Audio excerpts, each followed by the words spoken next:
The unlikely mechanics. Jack Mercer wiped sweat from his brow as he tightened the final bolt on the coolant system. The maintenance bay of Orbital Station Harmony hummed with activity around him. 15 years after first contact with alien life, humans were still finding their place in the vast interstellar community. What surprised everyone wasn't humanity's warfare capability or scientific knowledge. It was their ability to fix almost anything. "Jack, we've got something coming in," called Donna Reed from the communication station. "Distress signal from a Varian trading vessel. They're reporting complete propulsion failure." Jack set down his wrench and walked over to the monitor. The Varians were insectoid traders known for their advanced ships and strict adherence to Galactic Repair Guild standards. Their vessels rarely broke down, and when they did, they certainly didn't ask humans for help. "How far out are they?" Jack asked. 2 hours, on emergency thrusters." "They sound desperate." Station Commander Alan Foster entered the bay, his face tight with concern. "The Guild representatives are already protesting.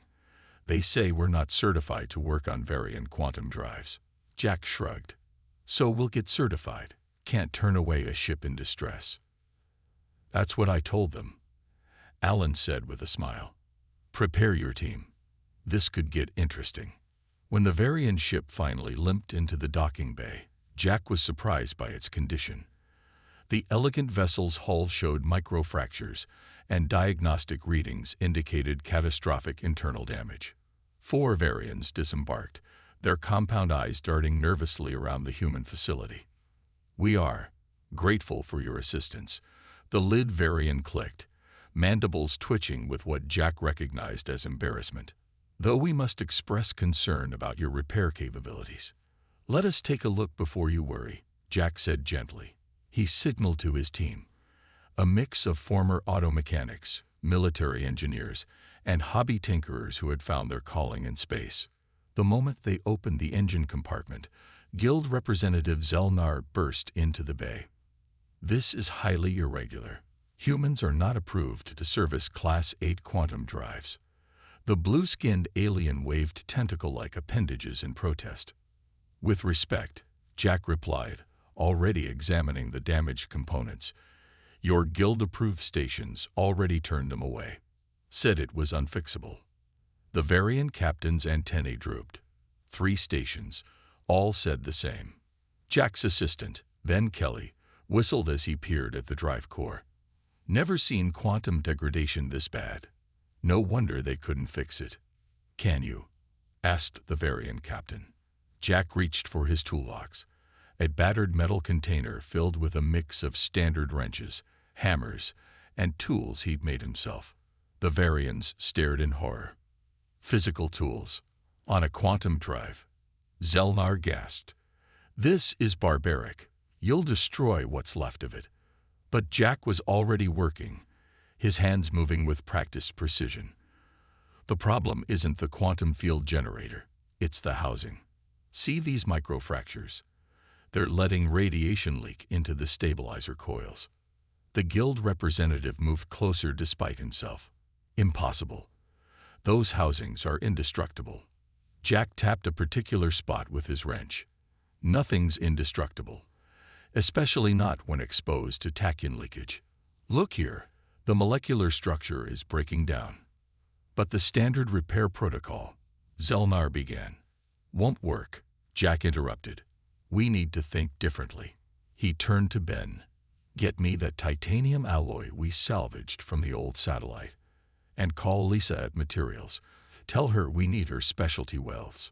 The Varians watched, mandibles clicking anxiously as the humans brought out equipment that looked primitive compared to Guild technology. But as hours passed, something remarkable happened. The damaged components were carefully removed, modified, reinforced with earth metals, and reinstalled. "This violates 17 Guild protocols," Zelnar muttered. "But will it work?" asked the Varian captain. Jack closed the access panel and nodded to his team. "Only one way to find out. Let's fire her up."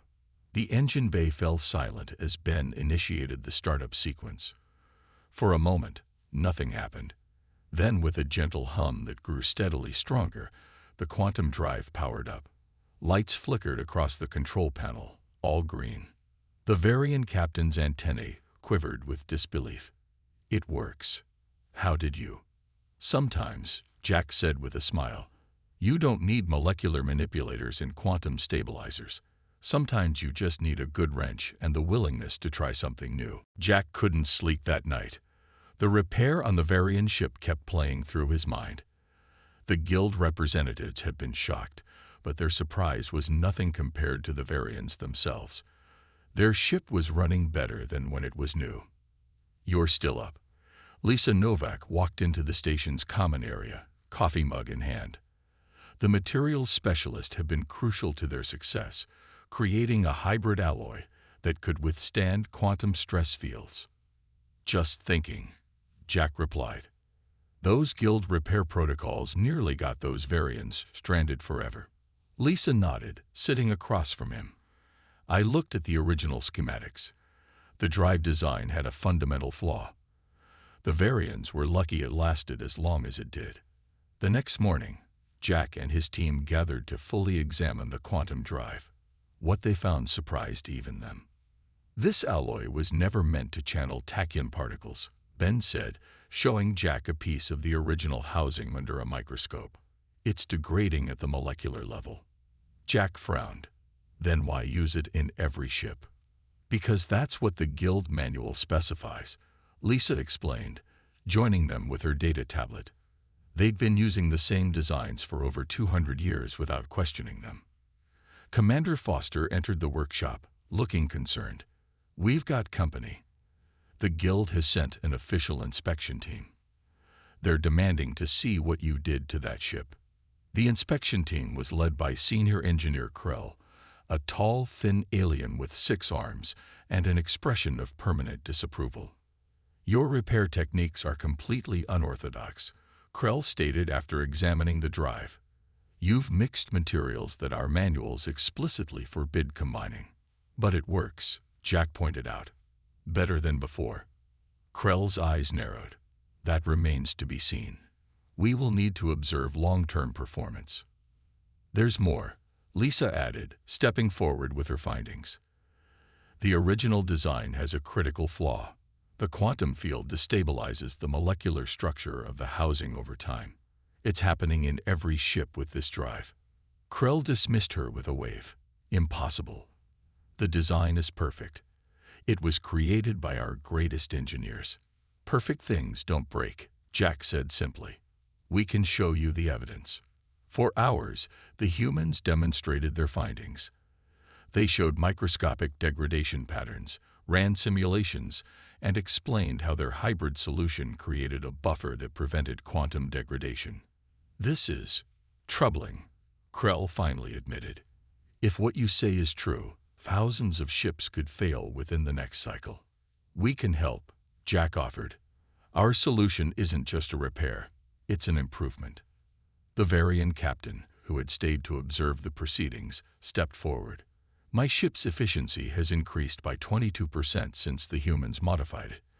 The drive runs cooler and produces more power." Krell seemed torn between guild loyalty and the evidence before him. "This goes against centuries of established protocols."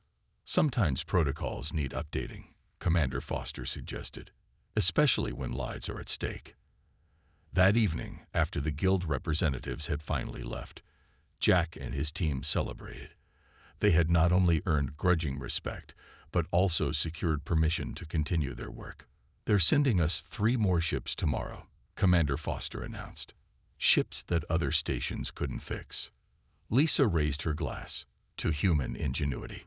"And to breaking the rules when the rules don't work," Jack added. Word was spreading faster than light speed. Humans, the newcomers to galactic society, could fix problems that had stumped the most advanced civilizations. Their willingness to improvise, to try new combinations, to ignore impossible when lives were at stake, these were becoming their hallmark. As Jack looked around at his team, he realized they were at the beginning of something important. Humans had found their place in the stars not through conquest or superior technology, but through the simple, powerful ability to make broken things work again.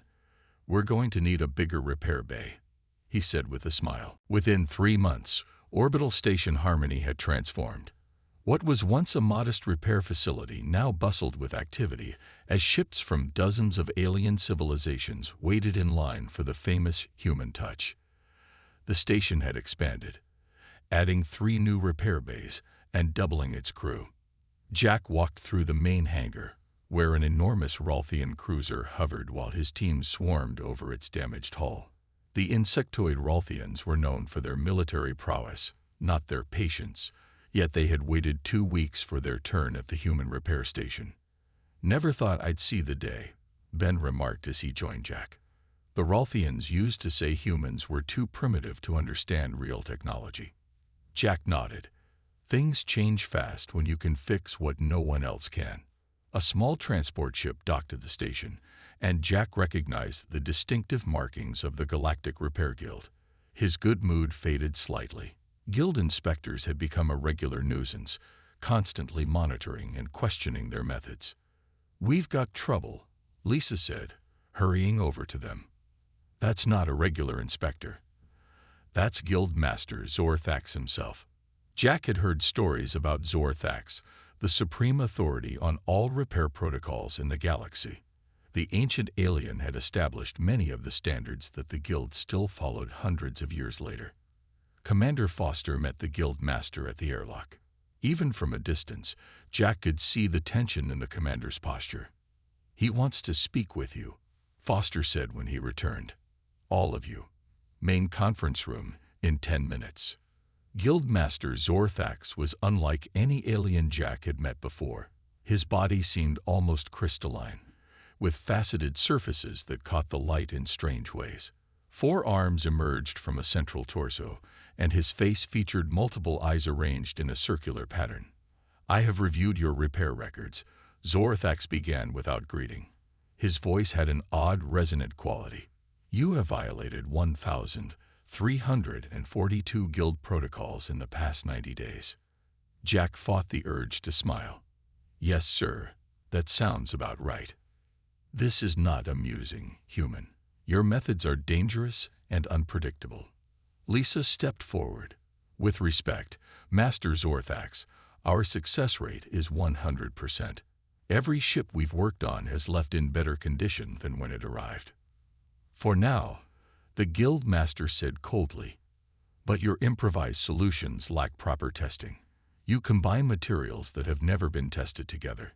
You modify designs without understanding their full complexity."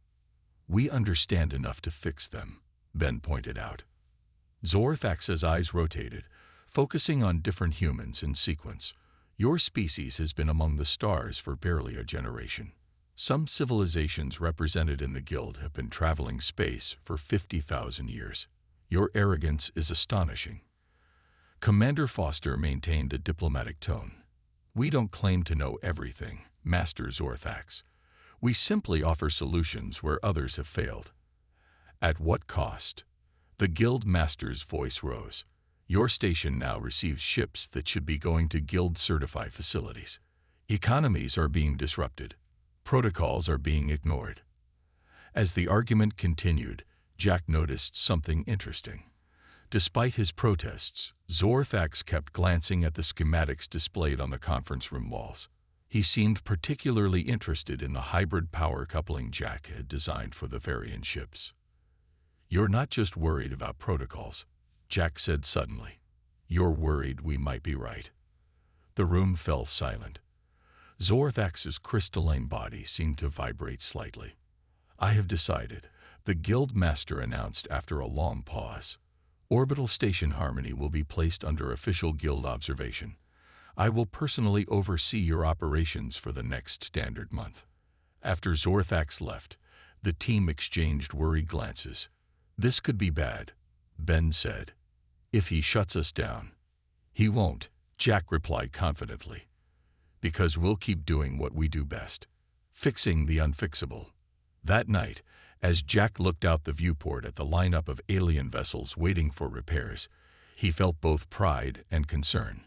Humanity had found its niche in the cosmos, but they had also made a powerful enemy. The real test was just beginning. Guildmaster Zorthax watched Jack and his team work on a damaged Raxian scout ship, his multiple eyes narrowing with each unconventional step they took. The Raxians had a reputation for advanced technology, yet their prized vessel had suffered catastrophic engine failure that 3 Guild-certified stations had declared irreparable. "What exactly are you doing now?" Zorthax asked as Jack removed a component that, according to Guild protocols, should never be disconnected from a powered system. "Finding the root problem," Jack replied, carefully placing the quantum regulator on a workbench. "Sometimes you have to break the rules to see what's really happening." Lisa joined them, carrying a small metal case. "I've got those Earth transistors you asked for, Jack. Though I still don't understand how they'll interface with Raxian tech." "They weren't designed to," Jack admitted. "But they can handle power surges better than anything the Raxians use. We'll modify them to create a buffer system." Zorthax's crystalline body shimmered with what Jack had come to recognize as agitation. "This is precisely what concerns me. You combine technologies with no theoretical foundation." Jack smiled. "We have a different foundation. When I was 10 years old, my grandfather taught me to fix cars in his garage in Nebraska. We never had the right parts, so we learned to improvise." "Automobiles," Zorthax said dismissively. "Comparing primitive combustion engines to quantum technology is absurd." "The principles are the same," came a voice from behind them. Eleanor Wright, a former NASA engineer in her 70s, walked slowly toward the group. Despite her age, she still worked as a consultant at the station. "All machines have patterns. All systems have logic. Humans are good at seeing those patterns even across different technologies." Jack nodded respectfully to Eleanor. She had been his mentor when he first joined the space program, teaching him to apply his hands-on experience to advanced systems.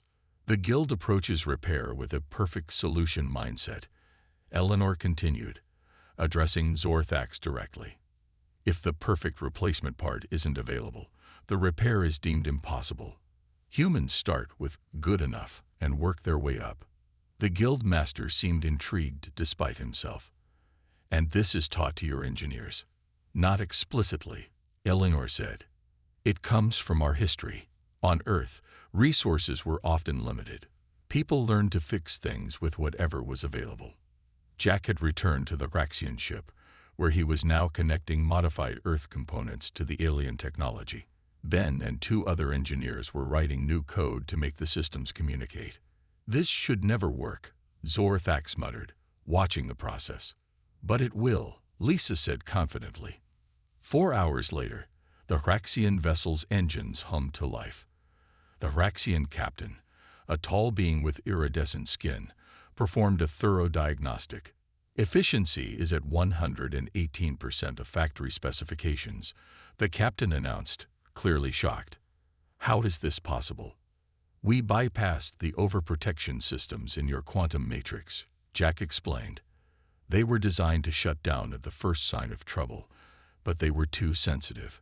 Our Earth components create a buffer that gives the system time to self-correct minor fluctuations." Zorthax had been silent, observing the entire restart process. Now he approached the engine housing, scanning it with Guild instruments. "Your solution is unorthodox," he finally said, "yet I cannot deny its effectiveness." Later that evening, Jack found Eleanor in the observation lounge, looking out at the stars. "Zorthax asked me something interesting today," Jack said, sitting beside her.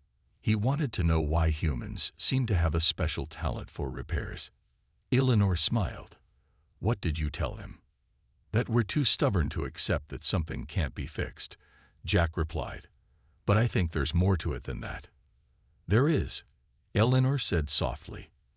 "Other species developed in resource-rich environments or advanced too quickly. They never needed to make do with less. They never needed to improvise." Jack watched as another alien ship approached the station, its running lights blinking in distress. "Our greatest advantage," Eleanor continued, "isn't our technology or our knowledge. It's our perspective.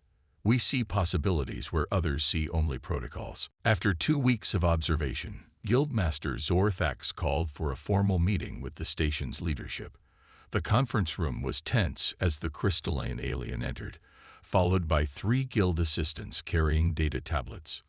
"I have completed my preliminary assessment," Zorthax announced. His multifaceted eyes rotated slowly around the room. "While your methods violate numerous protocols, your results cannot be disputed." Commander Foster relaxed slightly. "Then you'll be lifting the observation status." "No." Zorthax's voice hardened. "Instead, I am issuing a challenge, a formal test of repair capabilities between human engineers and Guild-certified technicians." Jack leaned forward. "What kind of test?" One of the Guild assistants activated a holographic projector.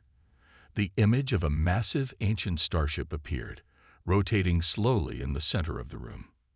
"The Celestial Voyager," Zorthax explained, "a warship from the Third Galactic Era. It was discovered drifting in deep space 2 years ago. 3 Guild repair teams have attempted to restore it. All failed."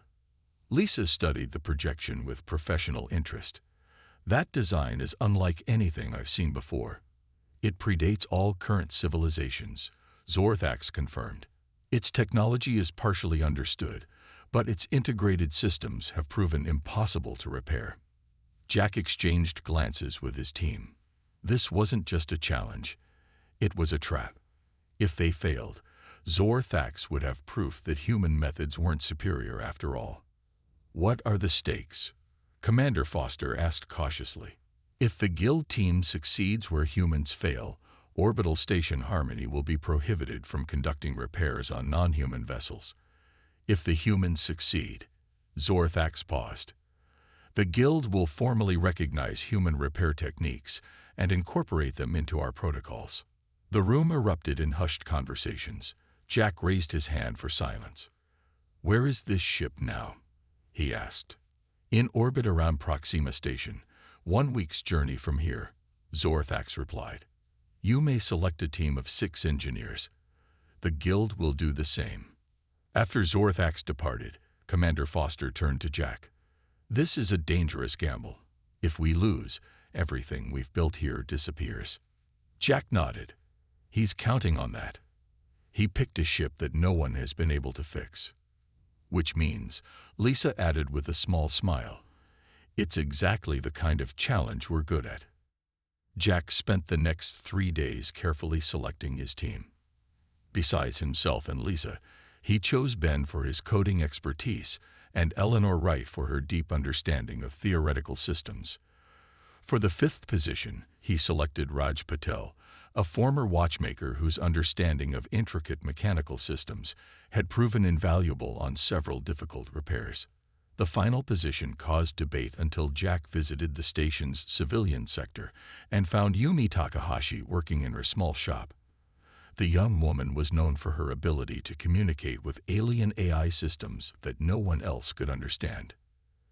"You want me to join an official repair team?" Yumi asked, surprised. "I'm not even a certified engineer." "That's exactly why I want you," Jack explained. "You think differently." 1 week later, their transport arrived at Proxima Station. The Celestial Voyager waited nearby, a massive and intimidating silhouette against the stars. Its hull was marked with symbols from a long-dead civilization, and its design seemed to defy conventional shipbuilding logic. As they approached, Jack noticed the Guild team already docked at the ancient vessel. Led by Chief Engineer Dorvin, considered the Guild's most talented repair expert, their ship was filled with the most advanced diagnostic and repair equipment in the galaxy.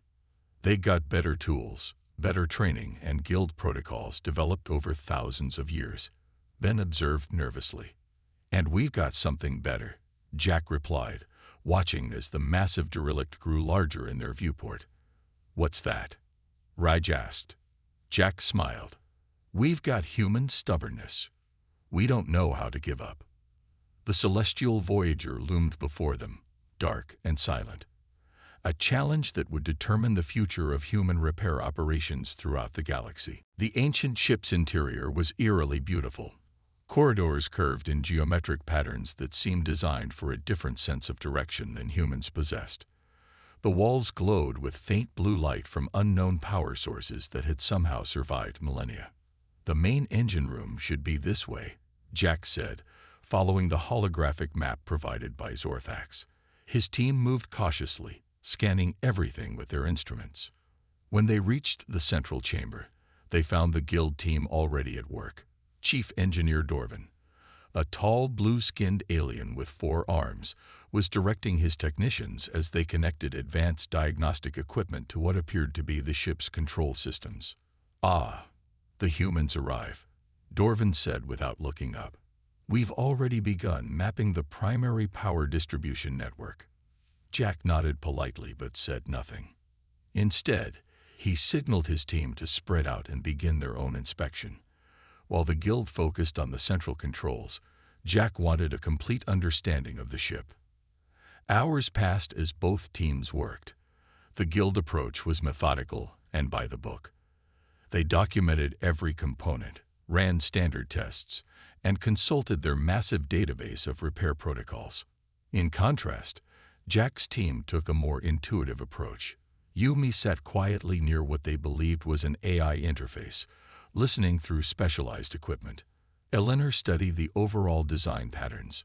Raj examined tiny mechanical components under a portable microscope, while Lisa tested the strange materials that made up the ship's systems. "This is frustrating," Ben said after nearly a day of work. "The systems don't follow any logic I understand." "That's because we're thinking like humans," Eleanor replied. "This ship wasn't built by humans or any species we know." Zorthax arrived to check on their progress, moving from the guild team to the humans. Chief Engineer Dorvin reports they've identified 60% of the ship's systems. "What have you discovered?" Jack hesitated, not wanting to reveal their limited progress. "We're taking a different approach." Zorthax's eyes rotated with what Jack now recognized as amusement. As expected, chaotic and inefficient. After the guild master left, Yumi approached Jack excitedly. "I think I found something. The ship has an active AI system, but it's not responding to standard communication protocols." "Can you talk to it?" Jack asked. "Not exactly talk," Yumi explained, "but I detected response patterns when I send certain signal combinations." This was the breakthrough they needed. While the guild team continued their systematic cataloging, Jack's team focused on establishing communication with the ship itself. On the 3rd day, during a moment when both teams were taking rest periods, Yumi called Jack urgently. "I've got it. Look." The interface panel before her was glowing in patterns, responding to her input signals. Simple symbols appeared, then more complex ones. "It's trying to communicate," Yumi whispered. "It's been waiting all this time for someone to speak its language." When the guild team returned, Jack decided to keep their discovery secret for now.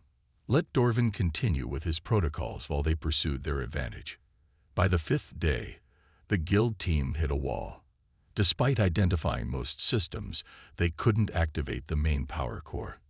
No matter what they tried, the ancient technology resisted their standard approaches. "The ship is rejecting their methods," Eleanor observed. It was designed with safeguards against unauthorized access. Meanwhile, Yumi had made remarkable progress. With the AI's help, they now understood the ship's unusual design philosophy. It wasn't built on the linear, hierarchical systems used by current species. Instead, it operated as a holistic entity where each part communicated with every other part. "The guild will never fix it," Lisa realized. "They're trying to repair individual systems, but this ship doesn't work that way. It's all connected." On the 6th day, Jack gathered his team. "We need to try something radical. Instead of fixing the ship's systems our way, we need to help the ship fix itself." The plan was audacious. Using parts from their own transport and materials they'd brought, they built a temporary power conduit. It wouldn't be perfect, but it might give the AI enough energy to begin self-repair protocols. When Zorthax arrived for his daily inspection, he found the humans connecting their crude device to the ancient ship's power core. "What are you doing?" he demanded. "This violates all safety protocols." "Sometimes you have to break the rules," Jack replied, nodding to Raj, who activated the device. For a moment, nothing happened. Then the entire ship hummed to life. Lights flickered on throughout the vessel. Systems that had been dormant for thousands of years began to activate. The ship was awakening. The celestial Voyager systems continued to activate in cascading sequences. What began as a hum grew into a symphony of machinery coming to life. Panels that had been dark for millennia now glowed with soft light, and the air circulation systems began to purify the ancient atmosphere. Jack watched in amazement as the ship essentially healed itself. The temporary power conduit his team had created was now just a backup. The vessel had accessed its own energy reserves once the initial spark was provided. "Impossible," Chief Engineer Dorvan whispered, his 4 arms hanging limply at his sides. "We followed every protocol. We identified every system. How did you?" Jack shook his head. "We didn't fix the ship. We just helped it remember how to fix itself." Zorthax moved slowly around the command center, his crystalline form reflecting the newly activated lights. "In all my centuries with the Guild, I have never witnessed anything like this." The ship was designed as a living entity, Yumi explained, still monitoring her communication terminal. It didn't need replacement parts. It needed to be reminded of its purpose. Eleanor Wright smiled proudly at her team. "That's the human approach. We don't just replace broken components. We understand the soul of the machine." 3 days later, the Celestial Voyager was fully operational. Its strange, ancient engines hummed with power, and its navigation systems had reoriented to current galactic maps. The AI had even begun to communicate more directly, teaching them about the long-lost civilization that had created it. As promised, Guildmaster Zorthax called a formal assembly aboard Proxima Station. Representatives from 27 species gathered to hear his announcement. "In accordance with the terms of our challenge," Zorthax began, his voice echoing in the large chamber, "the Guild acknowledges that the human repair team has succeeded where our best engineers failed. We recognize their methods as valid, if unconventional." Applause filled the room. Jack and his team stood uncomfortably in the spotlight. This wasn't about personal recognition. They had simply done what came naturally to them. Furthermore, Zorthax continued, "I am announcing the establishment of the first Interspecies Engineering Academy. It will be located on Earth, where Guild engineers will learn human repair philosophies, and humans will gain access to Guild technical knowledge." This announcement caused a stir among the assembled aliens. Such a cultural exchange was unprecedented. 6 months later, Jack stood before the newly constructed academy in Colorado. The campus stretched across the foothills of the Rocky Mountains, its architecture blending human and alien design elements. Students from dozens of worlds walked the grounds, exchanging ideas and techniques. "Never thought I'd see you in a teaching position," Commander Foster said, joining Jack at the observation deck. Jack laughed. "Me either. But it turns out that explaining how we think is just as important as showing what we do." The Academy had already produced remarkable innovations. Hybrid technologies combining human creativity with alien advanced science were being implemented throughout the galaxy. Repair stations modeled after orbital station harmony were opening in every sector. "You've changed the galaxy, you know," Lisa said, joining them with a group of insectoid students following her. These Mantilian engineers used to believe that if something couldn't be fixed perfectly, it shouldn't be fixed at all. "And now?" Jack asked one of the aliens. "Now we understand that good enough to fly is better than perfect but grounded." The Mantilian clicked happily. As the sun set over the mountains, Jack watched ships from 100 worlds approaching Earth's orbital stations. Some came for trade, some for diplomacy, but many came for the famous repair services that only humans seemed able to provide. Eleanor joined him, moving slowly with her cane. "You know what makes me proudest?" she asked. "What's that?" "We found our place in the stars not by conquering or outthinking other species, but by fixing things. By helping. By making broken things work again. Jack nodded. In a universe filled with ancient civilizations and advanced technologies, humanity had found its niche. They were the mechanics, the problem solvers, the ones who could look at something broken and see not what it was, but what it could be again. And across the galaxy, when ships faltered and systems failed, captains set course for the nearest human repair station, where the impossible became routine and the unfixable was just another challenge to overcome.